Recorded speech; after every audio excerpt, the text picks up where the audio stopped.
Alright guys, welcome back to the Former Farm Kid channel, and today more issues with this nasty thing.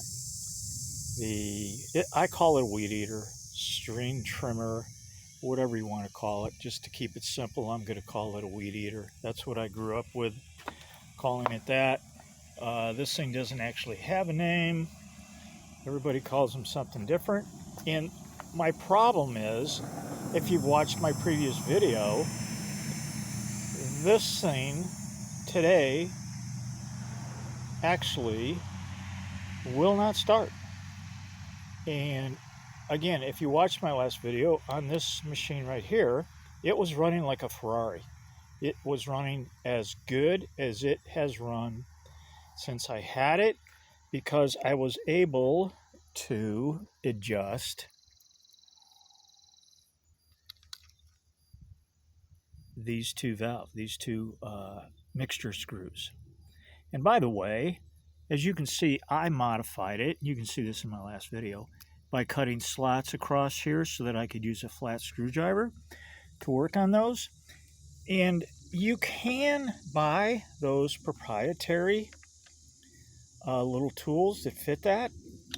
You pretty much got to buy a whole kit of them, unless you buy some type of other repair kit that requires adjusting these. And then this tool, which I have, this tool actually came with it. So if you don't want to go grinding slots on the top of your screws, just go ahead and get a kit or buy a whole set of these that fit just about every imaginable mixture screw on these two strokes. So before I get to this, I already know what's wrong with it, but I'm going to take you through it. I'm going to talk about this engine. Would you believe this is a WX10 TA? This is a 4-stroke 27cc engine. This is a 2-stroke 27cc engine. Same engine, uses basically the same carburetor. So what happened to me here this spring, this thing was running, it's only a year old now, the thing was running absolutely fine when I put it away.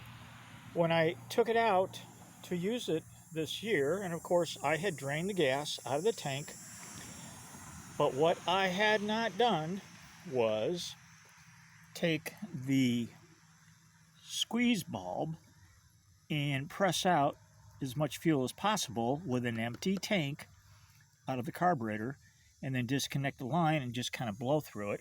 Or easier yet, just go ahead and pull it over to draw air through the carb with the throttle full open, so you get air running through the carburetor to dry the main jet out. So what happened here this spring, I go to use it and it kept quitting on me. It would run for a little while, sometimes as long as 10 minutes, and then it'd sputter, and it would just quit. So that's highly indicative of a fuel issue, because nothing is going to go wrong with the spark plug over the winter. Nothing is going to go wrong with the magneto over the winter.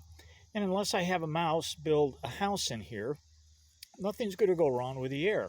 So it has to be fuel related. So what I did was I started thinking about it and came to the realization that these little carburetors are very, very sensitive to not so much old gas, but gas gumming up. So what I did, I took the carburetor all apart, soaked it in carb cleaner, and I paid particular attention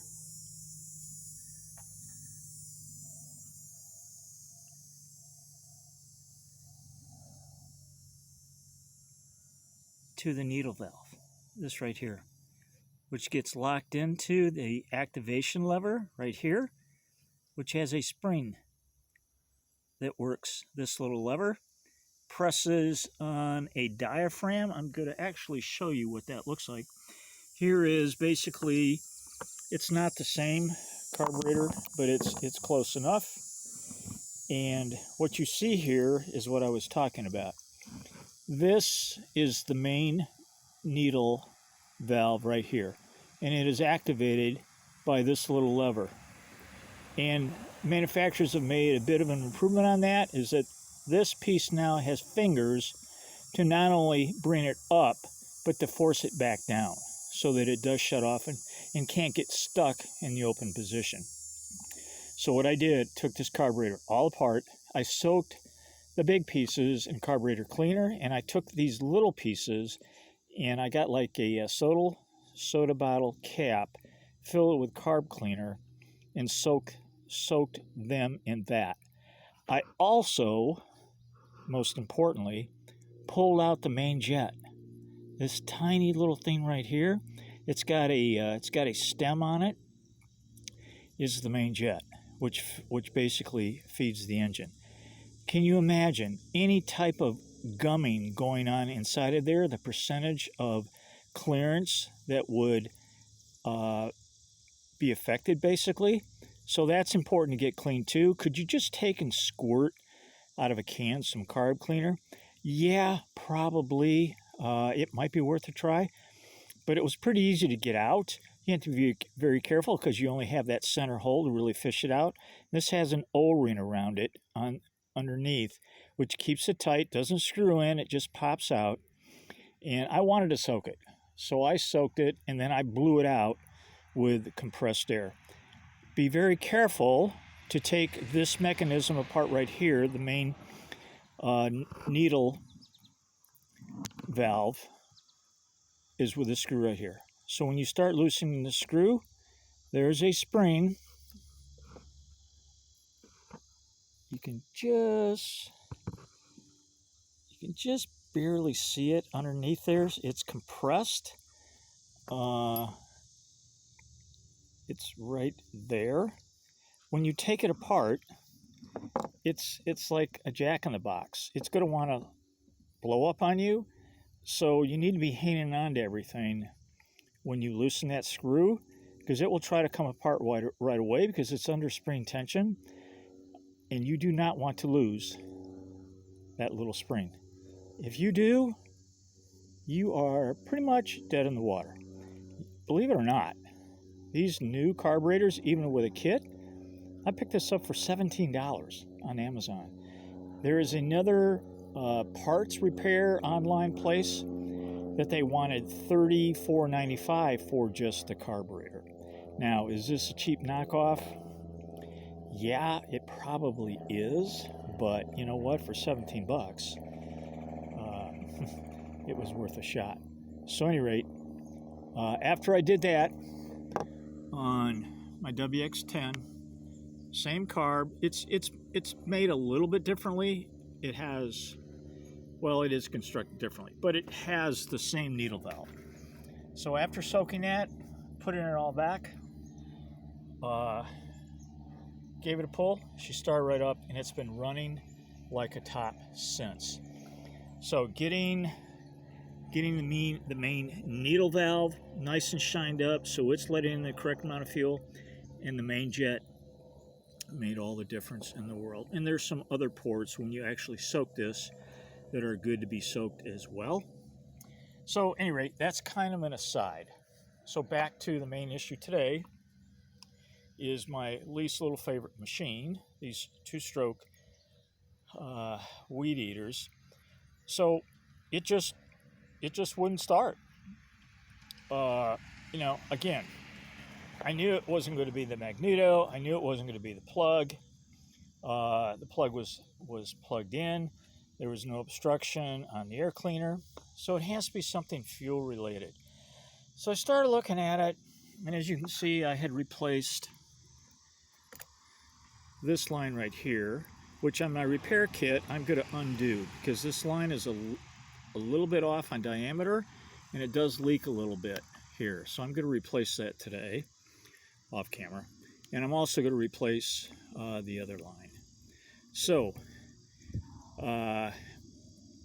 thinking of my WX10 and the running problems I had with that, I went ahead and I pulled the carburetor apart, and I was going to take and soak it, and I looked at the needle valve, and it all looked good. It was moving good. It had only been setting a week, so it's not going to be a gumming up problem. It has to be something else. So I looked very closely at, let me show you here. Let me get them out of the sun. These two bulbs. So by looking at these bulbs, would you be able to tell if there is an issue with these? Well, what are these for anyway? Well, they prime the carburetor.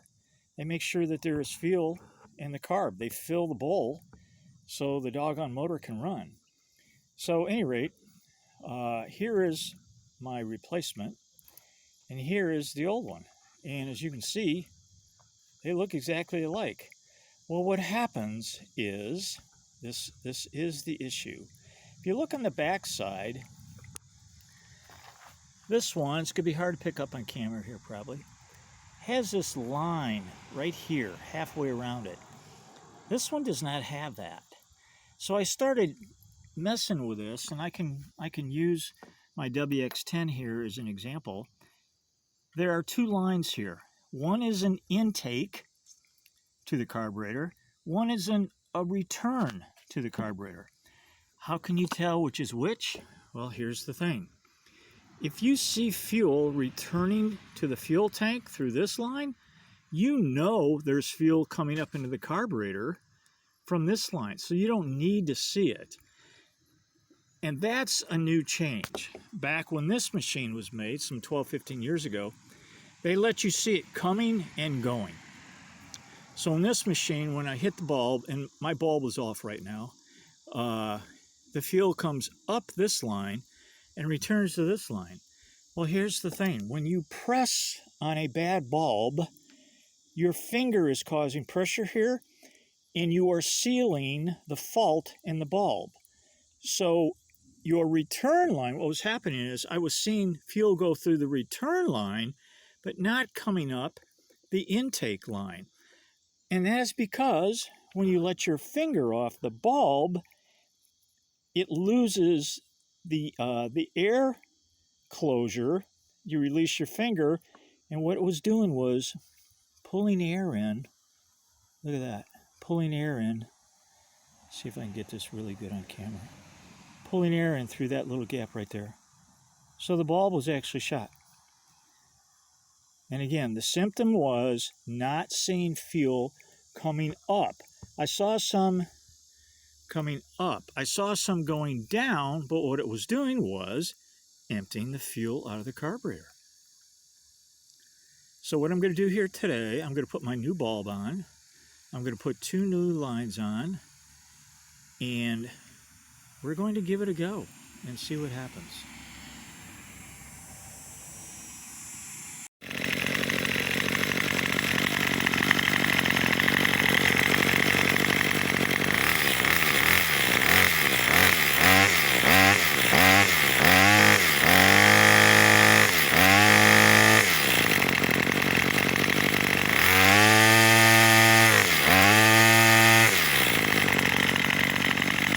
That's what I'm talking about.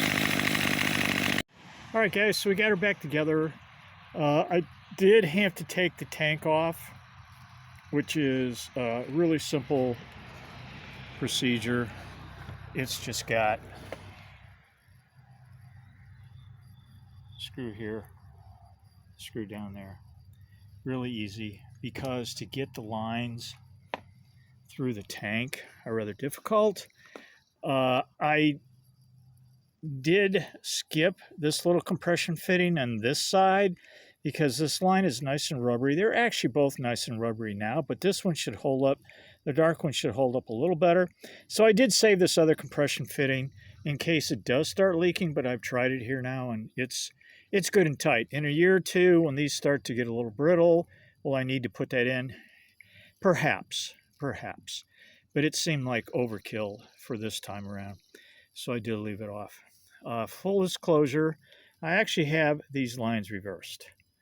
So now, this is actually my intake line, and this is my exhaust. I wanted it the opposite. I'm not sure how I got those two switched, but I discovered my mistake when I started pressing the bulb up here, and I was getting no fuel whatsoever. So I thought, well, if I got them reversed, so I went ahead and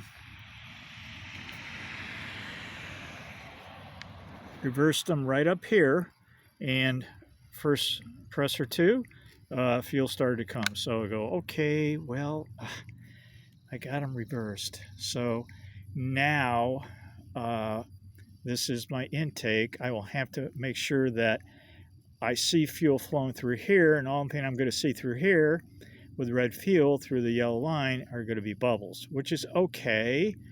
As long as my compression bubble up here is full of fuel, I know that things are working, because if I were to ever get a leak in any of these lines, as I press this, it would exhaust the fuel. So this would run out of fuel. So as long as it's staying full, I know that it is drawing fuel. Okay, guys, that's the saga of the Weed Eater, and I tell you what, they're really, relatively easy to work on. It was difficult getting this black line through the tank. I actually used a little screwdriver, the flat part of it, to help press the line through, and then using a needle nose plier to reach in and grab it and then pull it, because you cannot continue to shove it through there. You actually have to reach in and pull it. So you want the intake at about the middle of the tank, because that's the low part of the tank. It pretty much operates in the flat position. So your filter is down here. Give yourself enough line for that. And you know what? Since I switch these, there's now no filter on that one, so I'm going to have to pull these lines out and put the filter that is on this line on this line. Hi, caramba. Okay, so that is sort of a TO thing. And I'm just wondering now if I just shouldn't go ahead and pull these two. I think when I get this tank empty, I'm going to go ahead and switch these lines in here. Because now the intake, which is this line, has no filter on it down here. And is that real critical on a clean tank? No, but you don't want anything getting into that carburetor with that tiny main jet. So, okay, guys, that's the dealio. Sorry I'm not perfect on this one, but hopefully you won't make the same mistakes I did.